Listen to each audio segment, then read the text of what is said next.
Hey ladies, it's the PPP Podcast with your host, Moneyy, the lounge for the poised, paid, and prospering woman. Has everything you need in female entrepreneurism. In the lounge, let me take you through my sizable risks, tremendous rewards, and greatest challenges that established my career, as well as the balance I had to initiate while still remaining poised, paid, and prosperous. Female-ran enterprises are steadily growing all over the world, contributing to household incomes and the growth of national economies. I will walk us through the successes of the fashion, apparel, and retail industries at the highest levels. Grow with me, ladies. Without further delay, here's another amazing episode of the PPP Podcast. Hey, y'all. We're back again with another one.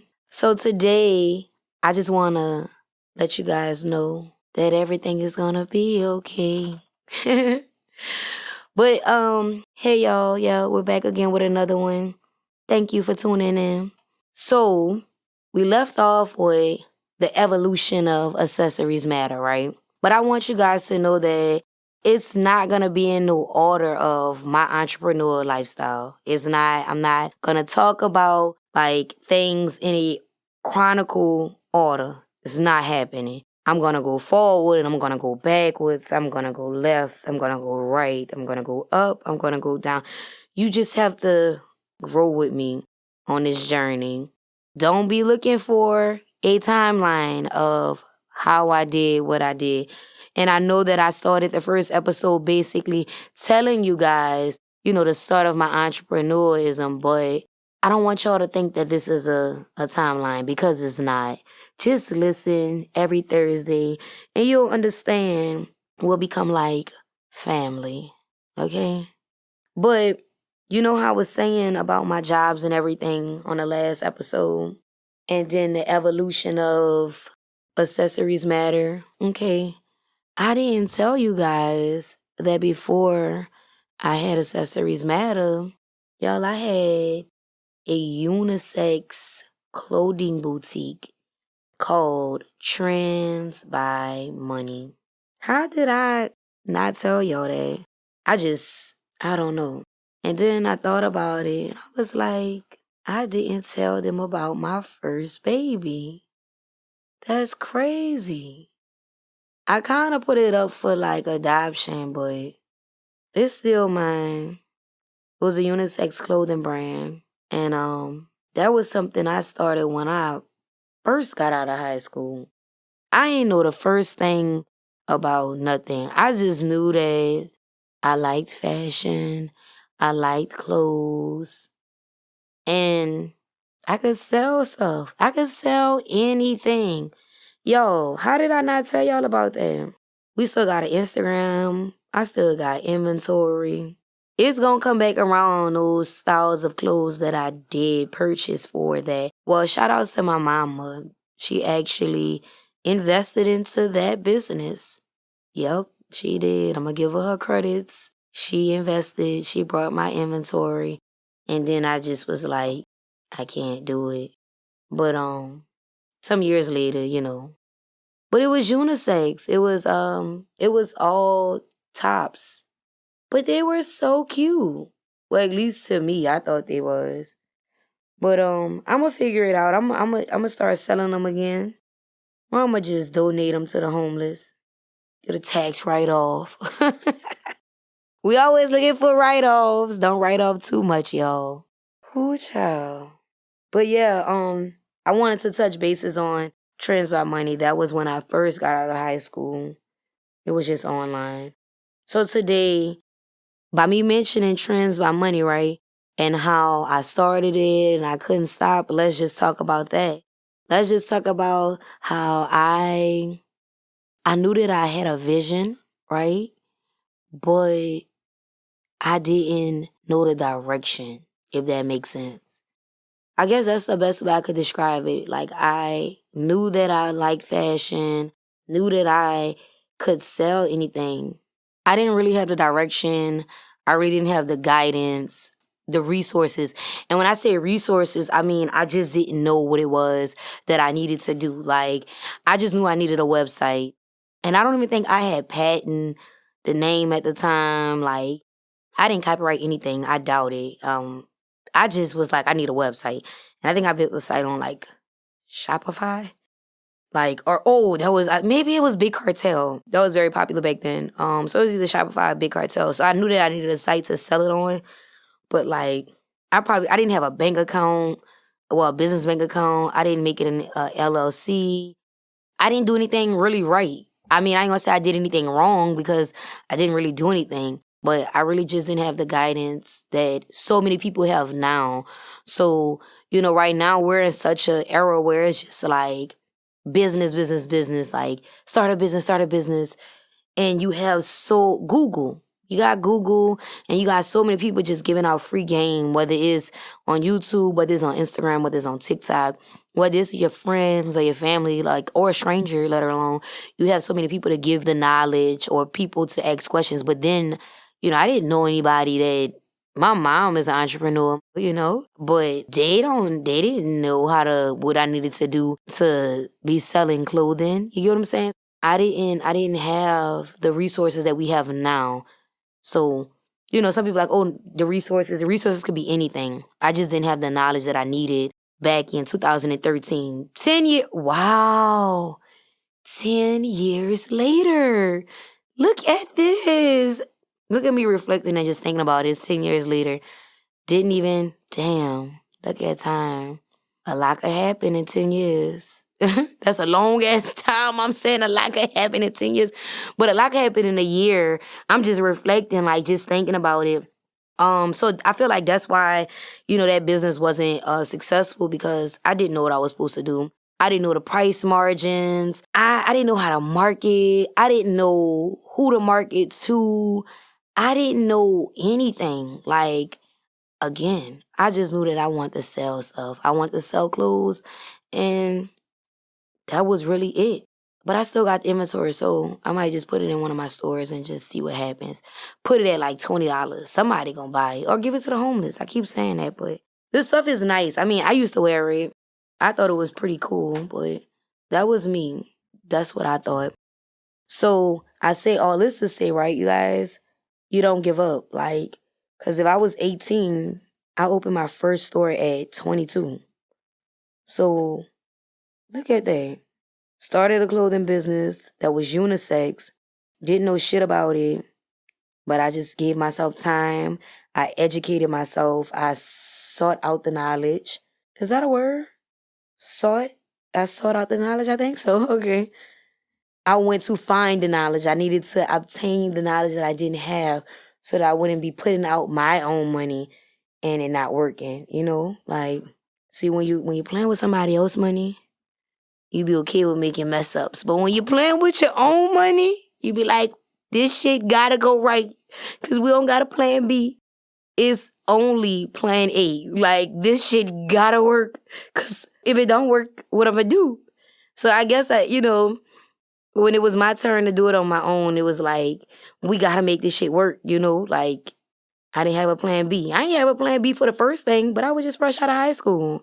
So shit, I was Little Caesars, hot and ready, basically. I was just ready to just jump into the water, see what I could do. I was just trying to see what I can do. I'm serious. I was just ready to make money, yo. And I had been making the money, but I just wanted to tap into something new. I was just getting out of school. And I wanted to tap into myself. But yeah, this is not going to be in no order. We're going to go back and forth. We're going to go forward and backwards. So, y'all, I was saying, the resources that I had and didn't have, from then and now, right? They didn't have TikTok then. We did have Facebook and we did have Instagram. But, did anybody notice, the drastic entrepreneur, wagon? I mean, I want to say it probably started in, 2016? Either 2015 or 2016, that's when it was just, businesses popping up. People were doing businesses. It was, the new job. It was, the new, I don't know, Jordans. Everybody wanted one. Or a pair, I should say. We're going to refer to Jordans.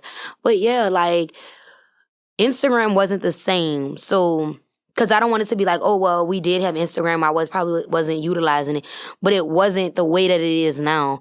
Literally, you can type in certain things on Instagram and it's going to pull up gurus or it's going to pull up whatever it is, a page, a business that is referenced to whatever you typed in. So now it's so easy to just get your hands on a map. People are literally selling the blueprints now. If man, we're not gonna dwell on the past. But if I knew then what I know now, man, things would be different. Of course, if we all knew then what we know now, I'm sure things would be a lot different. But it's just like now you can literally type in, on YouTube, how to start a lash business, how to sell cars, how to fix a motor, how to buy whatever. And there is someone out there showing you how to do it either for a price or for free. Back in 2013, it was not like that. I was Googling things, but I still didn't understand what it was because it was like, it just was regular Google, like regular text. Like, it just wasn't, it wasn't popular. It wasn't people teaching. It wasn't that. It really wasn't. It really wasn't. So now, when I see people try and make things hard, I'm not saying nothing is easy. I'll never say or shun anyone for saying something is hard or they can't do something or whatever the case may be. It's trial and error with everything, but the resources are there. We have the resources now, more than ever. We have everything we need to start up a business. You know what I'm saying? Do you not understand how many success stories, girls saying they started a multi-million-dollar company from $500? I hear this all the time. Now, how they did it, what they did, I listen to their stories, I be like, damn, I got a couple of $500. How the fuck do I do it? But I say that to say is if you can't do it or if you don't do it, it's really when I say do it, I mean start. It's because it's you. You're not probably motivated, but you literally, all the answers are on Google. I tell anyone that asks me anything today, Google the question you just asked me. Put it in Google the same way you asked it to me, and there's going to be the answers. Same thing with TikTok. One of my friends said the other day, she was like, I go to TikTok before I go look on the news or before I go look on Google because literally people are on TikTok just telling you the order. They're giving the game away for free.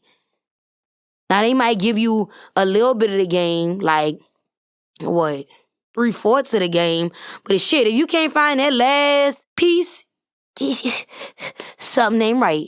You get what I'm saying? So it's it's easier now than it was when I started Trends by Money.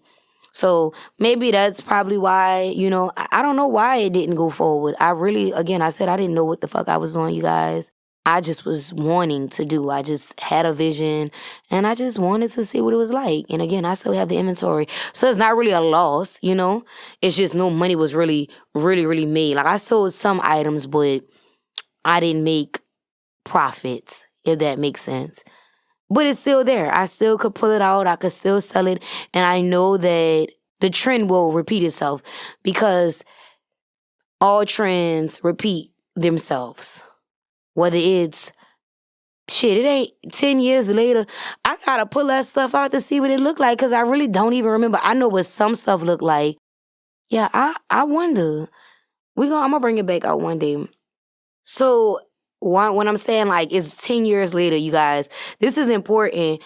We have Mardi Gras. That's a New Orleans thing. I don't know if I ever told y'all, but I'm from New Orleans. Hoo-dee-hoo.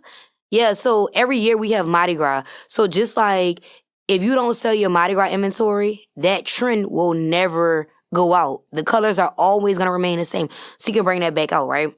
So with fashions fade. The shit, it could be in today and gone tomorrow. And you just stuck with the inventory. If you didn't sell it, you got to mark it down, right? But trends repeat themselves.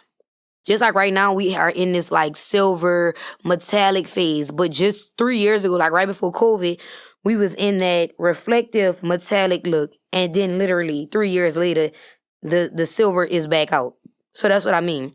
But it's important, if you have inventory that you can't sell right away, it's important that you keep it in a the environment, like it's not too hot or it's not too cold to where it's not moist, or, it is not being damaged, because it could possibly sell. Whether you selling it for, whether I sell everything of the inventory for $10, I'm getting my money back. You get what I'm saying? However much it is, just to get some money from it. Like, you could sell it for whatever. I just be wanting to just make some money. It's always dead. I'm not even worrying about it no more. It's gone. That's 10 years ago. But if I pull out today and I make $10 off of, if it was 100 things, hey, a win is a win to me. Okay? So make sure you always keep, if you're into the fashion retail, whether it's clothing or shoes, purses, accessories, you have to make sure the environment that you're storing things in are a good environment to where you can go back and it's still going to look good as new. Okay? Sneakerheads, shout outs to y'all, because I'm sure you guys know exactly what I'm talking about. If you're a sneakerhead, you're keeping your sneakers in a nice, safe compartment so that the soles don't come loose, the shoestrings don't change colors, the whatever makes the shoe is the same color. You're not trying to really restore the shoe. So, y'all, that is very important, because shit happens. And we're not going to just throw the inventory away. We're not going to do that. We're not going to do that. You just have a sale. That's what we do. We have a sale. Okay, and I don't believe in sales, y'all. I'm like high end. I don't really believe in sales. Seriously. But I do want to touch bases on the fact that I started a business and it wasn't successful because I wasn't knowledgeable and I wasn't really motivated and I wasn't really, I didn't have to do it, y'all. It was just something I wanted to do, and I just took a leap out in faith. And like, my parents wasn't really caring if I did it or not. My mama just was like, you want to do it. She brought it and it was a flop. So I don't know, maybe that's why now she doesn't, maybe that's why now she don't invest into shit I got going on. I could come up with $1 million plan a day. She is not giving me a nickel or a dime. I promise you.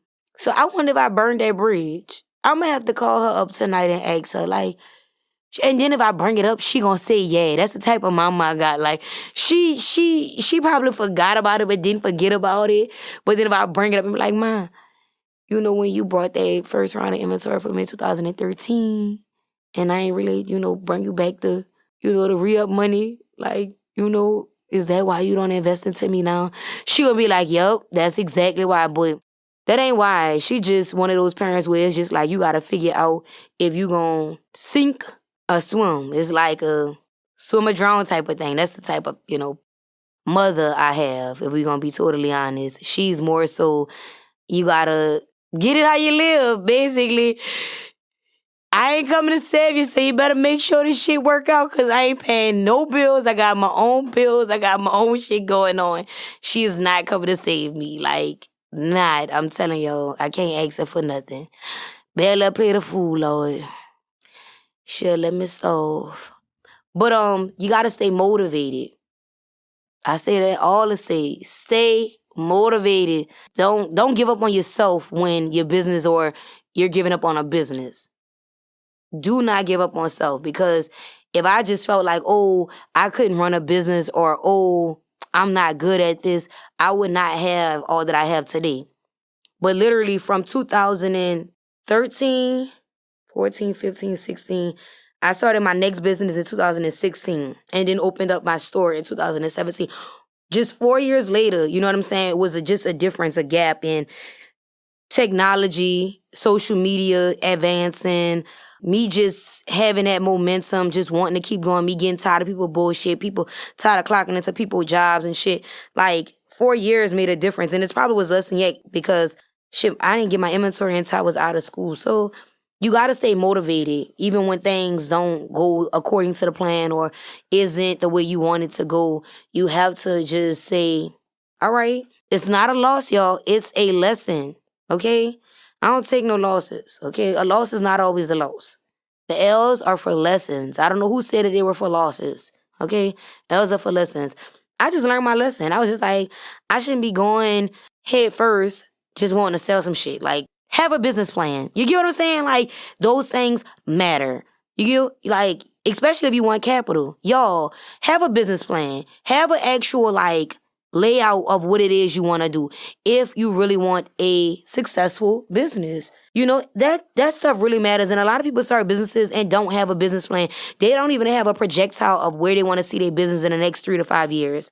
I can tell you, majority of the people that I know that have a business that I don't even probably just follow on social media, if an investor came to them today, right now, today, and was like, let me see your business plan, I have $100,000 for you, I'm going to tell y'all about 90, a rough number, 93% of them are going to lose out on that $100,000 because they do not have a business plan.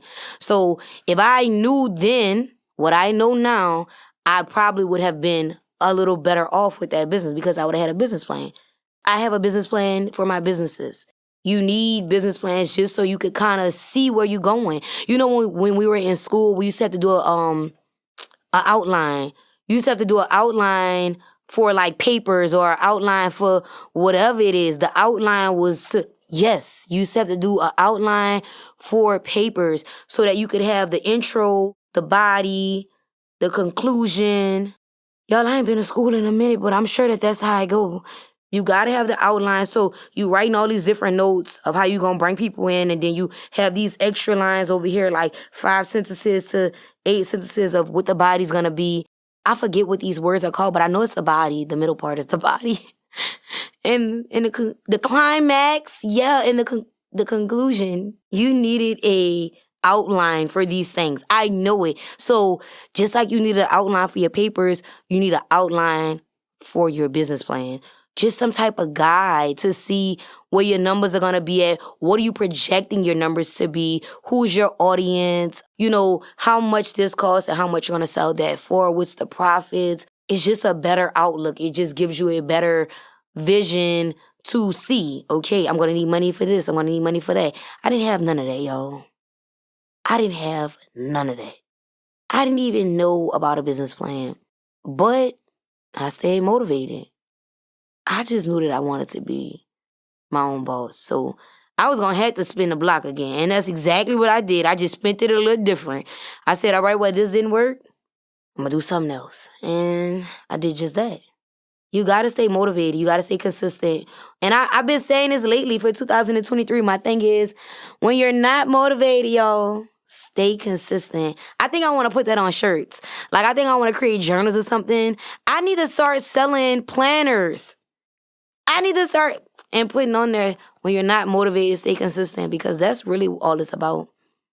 I was probably motivated then, but I wasn't consistent because I didn't have the knowledge, right? I didn't know what to do. I had the slightest clue of what I was doing. But again, I said, y'all, 4 years later, I'm back with another one. I was like, look, this what it is now. You know? I put my boat in the water before. I had got a little hose in it. I started drowning. But now I got me a new boat. And this boat is a little more sturdier. And it got a better captain. Yep, there's a new sheriff in town. Me. I was motivated more. I was more knowledgeable. And I still ain't got it all. Y'all, till today, I still take classes from people that are multimillionaires. I still Google things. I still look on YouTube. I still look on TikTok. I still look on Instagram for all these things that I'm still curious about, or just kind of get like a little gray area of like, it's there. It's there. So I still be refreshing my memories because a lot of things I do forget, because I forget how to start the LLCs. I be trying to tell somebody how to do it. I'm like, wait, just Google it, because I'm telling you wrong, because I know what it is, how to do it. I could do it for you. I'm never going to do it for you. So disregard that I even said that. I'm never starting to want an LLC for free, okay? Don't ask me. I'm going to charge you like everyone else, but you can just do it for free on your own on Google.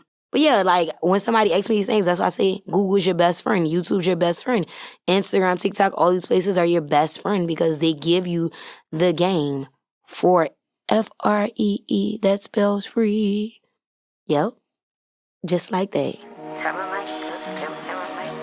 You've just listened to another episode of the PPP Podcast with Moneyy, the lounge for the poised, paid, and prospering woman. The PPP Podcast was recorded live in the studio with final editing before uploading. Subscribe today to the PPP Podcast for more incredible content. Don't miss the next episode of the PPP Podcast with Moneyy on all main streaming platforms.